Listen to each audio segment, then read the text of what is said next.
My dear students, মই বিশ্বনাথ ডিস্ট্ৰিক্টৰ তোমালোকৰ pre final এক্সামিনেশ্যনৰ সায়েন্সৰ question পেপাৰখনৰ MCQ কিটা সলিউশন কৰিবলৈ গৈছিল। তাৰ আগতে তোমালোকলৈ এটা বিশেষ আহ্বান, তোমালোকে মোৰ চেনেলটো সাবস্ক্ৰাইব কৰি লবা আৰু যদি ভাল পোৱা তেটা লাইক আৰু কমেন্ট কৰিবা। মই আৰম্ভ কৰিবলৈ লৈছো কোৱেশ্চন নম্বৰ 1 ৰ তলৰ সন্তুলিত সমীকৰণটোৰ A B C আৰু D ৰ মান ক্ৰমে ইয়াত চাৰিটা অপচন দিয়া আছে। এই সমীকৰণটো তোমালোকে চাবা আৰু ইয়াত আমি B অপচনটো ইয়াৰ কাৰেক্ট হয়। ইয়াত A ৰ মান 1 আৰু তোমালোকে B ৰ মান 2, C ৰ মান 1 আৰু D ৰ মান 2 বহালে ইকুৱেশ্যনটো তোমালোকৰ সন্তুলিত হ'ব।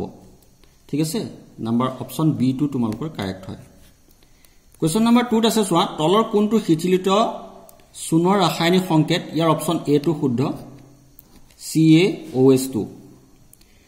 কোৱেশ্চন নম্বৰ 3 আছে, যদি এটা দ্ৰৱৰ pH 3 পৰা 3 আৰু 4 লৈ পৰিৱৰ্তিত হয় তেন্তে দ্ৰৱটো হ'ব এটো কম আম্লিক হ'ব, আম্লিক গুণ কমি গৈ থাকিব।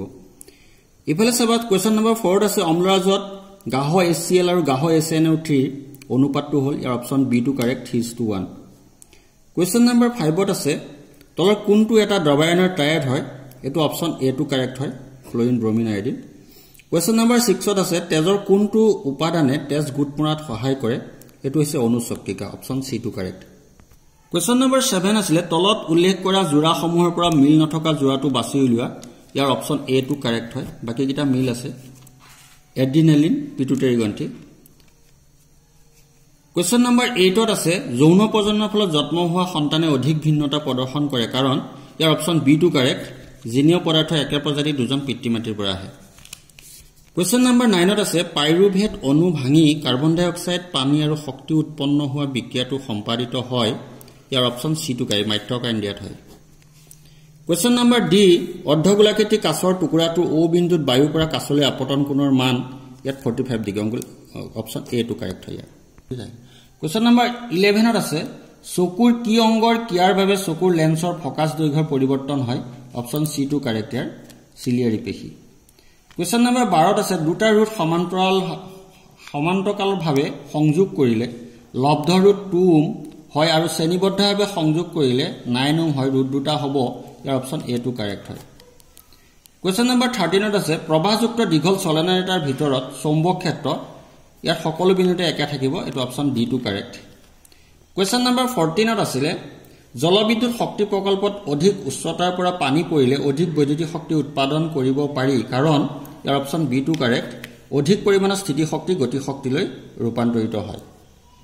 কোৱেশ্চন নম্বৰ 15, তলত উল্লেখ কৰা কোনখিনিয়ে খাদ্য শৃংখল গঠন কৰে? ইয়াৰ অপচন B টো কাৰেক্ট, ঘাঁহ, ছাগলী আৰু মানুহ। কোৱেশ্চন নম্বৰ 16 ত আছিল, সঠিক শব্দৰ সংমিশ্ৰণটো বাছি উলিওৱা যিয়ে জীৱাশ্ম ইন্ধন নুবুজায়। কোৱেশ্চনটো অলপ মন কৰিবা, জীৱাশ্ম ইন্ধন নুবুজায়। ইয়াৰ অপচন C টো কাৰেক্ট হয়। কোৱেশ্চন নম্বৰ 17 ত আছে, Pb + CuCl2 PbCl2 + Cu ওপৰৰ বিক্ৰিয়াটো এটা, এটো অপসাৰণ বিক্ৰিয়া, অপচন B টো কাৰেক্ট। কোৱেশ্চন নম্বৰ 18, ইয়াত দিয়া আছিল তোমাৰ এটা চিত্ৰ দি দিছে আৰু ভালদৰে নিৰীক্ষণ কৰি কোন ধৰণৰ বিক্ৰিয়া সংঘটিত আমি লিখিব লাগে। যেহেতু সিলভাৰ ক্লাইড এটো বিযোজন বিক্ৰিয়া হৈছে, অপচন B টো কাৰেক্ট। কোৱেশ্চন নম্বৰ 19 ত আছে, তলৰ কোনবিধ যৌগক পানীৰ স্থায়ী কঠিনতা দূৰ কৰিবলৈ ব্যৱহাৰ কৰে? কাপোৰ ধোৱা soda, option A correct. Question number 20, তলত কোন দুটা যৌগ আয়নীয় যৌগ নহয়? ইয়াত HCl আৰু CCl4, অৰ্থাৎ অপচন B টো কাৰেক্ট ইয়াৰ। 21 ত আছে, তলৰ কোন দুটা অসংপৃক্ত হাইড্ৰকাৰ্বন? ইয়াত আমি অপচন তোমালোকৰ C টো কাৰেক্ট, 2 আৰু 4, অৰ্থাৎ এইকেইটা টি বান্ধনী গঠন কৰিছে, 2 আৰু 4, অপচন C টো কাৰেক্ট। 22 ত আছিল, তলৰ কোনটো এলকালি মৌল ধাতৱীয় ধৰ্ম বেছি? CH2। 23 ত আছিল, এমাইলেজৰ দ্বাৰা খাদ্যৰ কোনটো অংশ পাচন হয়? অপচন D টো কাৰেক্ট, ইয়াৰ শ্বেতসাৰ, কাৰ্বহাইড্ৰেটছ। 24 ত তোমালোকক মিলাবলৈ দিছে, স্তম্ভৰ 1 ৰ লগত স্তম্ভ 2 ৰ মিলোৱাৰ শুদ্ধটো বাছি উলিয়াব লাগে। ইয়াৰ অপচনটো তোমালোকৰ 1 ৰ B লগত মিলে তোমালোকৰ মুকুলন হাইড্ৰা, তাৰ পিছত তোমালোকৰ ৰেণু গঠন ইয়াৰ C লগত মিলে আৰু এটো অংগজ প্ৰজনন তোমাৰ গোলাপৰ লগত A লগত মিলে, অপচন A টো কাৰেক্ট হয় ইয়াৰ। কোৱেশ্চন নম্বৰ 25 ত আছে, চিত্ৰত থকা A, B আৰু C ক্ৰম অনুসাৰে হ'ব। ইয়াৰ অপচন C টো কাৰেক্ট হয়, জন্মকাণ্ড, বীজপত্ৰৰ ভূণমূল। 26 ত আছে, চাৰিত্ৰিক বৈশিষ্ট্যবোৰ পিতৃ মাতৃৰ পৰা সতি সন্তানলৈ প্ৰবাহিত হোৱা প্ৰক্ৰিয়া কোৱাটো আমি জিন বুলি কওঁ, অপচন C কাৰেক্ট। 27 আছে চিত্ৰত এডাল পোহৰ ৰশ্মি 1 নং মাধ্যম বা 2 নং মাধ্যমে গতি কৰা দেখুৱাইছে 1 নং মাধ্যম সাপেক্ষে 2 নং মাধ্যমৰ প্ৰতিসৰণাংক হ'ব ইয়াৰ অপচন এ টো কাৰেক্ট হয় 28 আছে সোৱাৰ 1/5 ওম ৰোধক পাঁচটা ৰোধক সংযোগ কৰি পাব পৰা সৰ্বোচ্চ ৰোধৰ মান কিমান হ'ব এটো 1 ওম হ'ব অপচন ডি কাৰেক্ট 29 ত তোমালোকক শুদ্ধ চিত্ৰটো বাছি উলিয়াবলৈ কৈছে ইয়াৰ অপচন ডি টো কাৰেক্ট হয় 30 আছে সৌৰশোক প্ৰস্তুতকৰণত ব্যৱহাৰ কৰা ধাতুবিধ হ'ল এটো সিলিকন অপচন সি কাৰেক্ট 31 আছে তলৰ কোন কেইটা অৰণ্যৰ কাৰ্য ইয়াৰ অপচন সি টো কাৰেক্ট গোলাপীয় টাইপ উত্তাপ বৃদ্ধি কৰা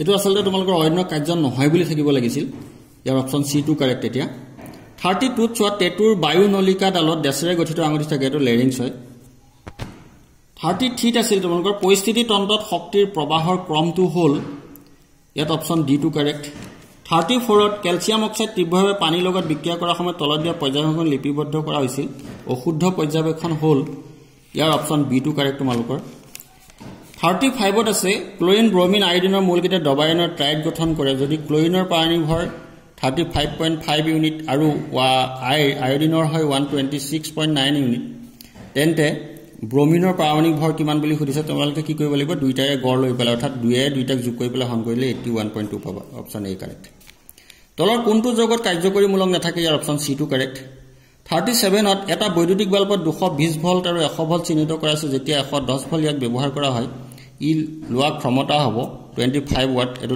অপচন ডি কাৰেক্ট 38 ত আছে হৰ্ষবৰ্তনী হোৱা সময়ত বৰ্তনীটোত প্ৰবাহ এতিয়া অপচন সি টো কাৰেক্ট হ'ব বুজন পৰিমাণে বৃদ্ধি পায় 39 ত আছে তলৰ কোনটো যৌগক সোডা এসিড অগ্নি নিৰ্বাপন যন্ত্ৰত ব্যৱহাৰ কৰা হয় এটো NaCO3 এটো অপচন সি কাৰেক্ট 40 ত আছে স্পাইগমোমেনোমিটাৰ এবিধ যন্ত্ৰ যাক মানুহৰ ডেছ জুখিবলৈ ব্যৱহাৰ কৰা হয় ৰক্তচাপ জুখিবৰ কাৰণে ব্লাড প্ৰেছাৰৰ কাৰণে 41 ত দিছিলে তোমালোকৰ নিম্নলিখিতবোৰ মিলোৱাৰ সঠিক ক্ৰমটো বাছি উলিওৱা ইয়াৰ লগত আমি মিলাব লাগে গতিকে এই অপচন বি টো কাৰেক্ট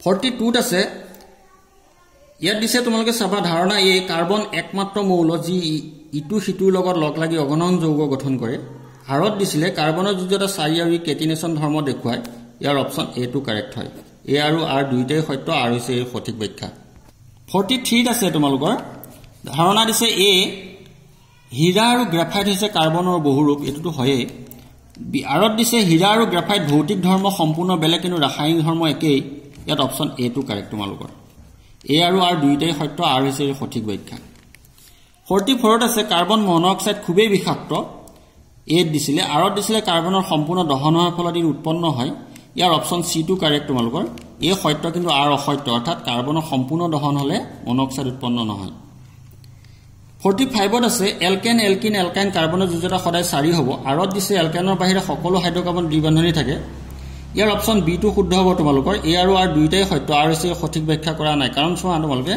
ইয়াৰ দ্বিবন্ধনী বুলি দিছে অৰ্থাৎ ই দ্বিবন্ধনী বা ত্ৰিবন্ধনীও গঠন কৰে গতিকে আমি অপচন বি টো কাৰেক্ট হ'ব তোমালোকৰ এমসিকিউ মানি আছিলে আজিলে তোমালোকৰ মই ভিডিওটো সামৰণি মাৰিছো আৰু তোমালোকৰ আশা ৰাখিছো তোমালোকে মোৰ চেনেলটো সাবস্ক্ৰাইব কৰি লবা থ্যাংক ইউ